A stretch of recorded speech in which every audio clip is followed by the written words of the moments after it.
قرآن کی سورہ نمل میں یہ آیات آئی ہے، یعنی جب ان پر بات آ پڑے گی تو ہم ان کے لیے زمین سے ایک تابہ نکالیں گے، ان سے کلام کرے گا کہ لوگ ہماری آیاتوں پر یقین نہیں رکھتے۔ قرآن اور حدیث دونوں میں بتایا گیا ہے کہ قیامت سے پہلے ایک تابہ نکلے گا۔ تابہ کا ظہور گویا انسانی تاریخ کے ایک دور کا خاتمہ دوسرے دور کے آغاز کی علامت ہوگا۔ تابہ کا ظہور عملاً سارے انسانوں کے لیے آخری اتمام حجت کے معنی ہوگا۔ اس کے بعد وہی واقعہ زیادہ بڑے پیمانے پر ہوگا جو حضرت نوح کے زمانے میں پیش آیا تھا، یعنی دوبارہ ایک بڑے طوفان کے ذریعے انسانوں میں صالحین افراد کو بچا لینا اور غیر صالحین افراد کو ہلاک کر دینا، مگر یہ طوفان قیامت کا طوفان ہوگا۔ حدیث کی کتابوں میں تابہ کے بارے میں جو روایتیں آئی ہیں ان میں زیادہ معتبر روایت وہ ہے جو صحیح مسلم میں آئی ہے۔ اس میں صرف یہ بتایا گیا ہے کہ قیامت سے پہلے ایک تابہ نکلے گا۔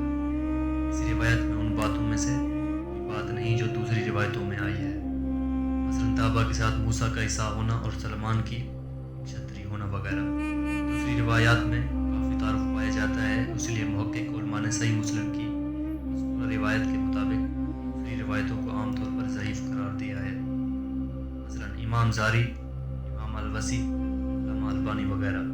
اس معاملے سے صحیح مسلک یہ ہے کہ تابہ کو صرف تابہ کے معنی میں لیا جائے، اس سے منسوب بقیہ تفصیلات کو غیر معتبر سمجھ کر ان کو نظر انداز کر دیا جائے۔ تابہ کے لفظی معنی ہے قریب کرو۔ استعمال کے اعتبار سے تابہ کا لفظ حیوان کے لیے خاص نہیں، کسی بھی ایسی چیز کے لیے بولا جا سکتا ہے جو رینگنے کی رفتار سے چلے۔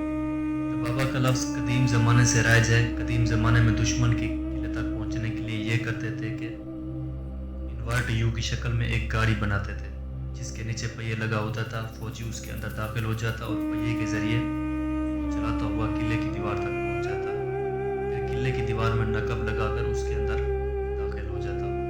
اعلیٰ حرب کو دبابہ کہا جاتا ہے۔ دبابہ کی یہ قدیم ٹیکنیک آج کے مشینری دور میں رائج ہے۔ اسی اصول کے مطابق موجودہ زمانے میں ٹینک بنائے گئے جو موجودہ مشینی ٹینک کو بھی دبابہ کہا جاتا ہے، یعنی وہ حربی گاڑی جو پہیے پر چلتی ہوئی دشمن کے قلعے تک پہنچے۔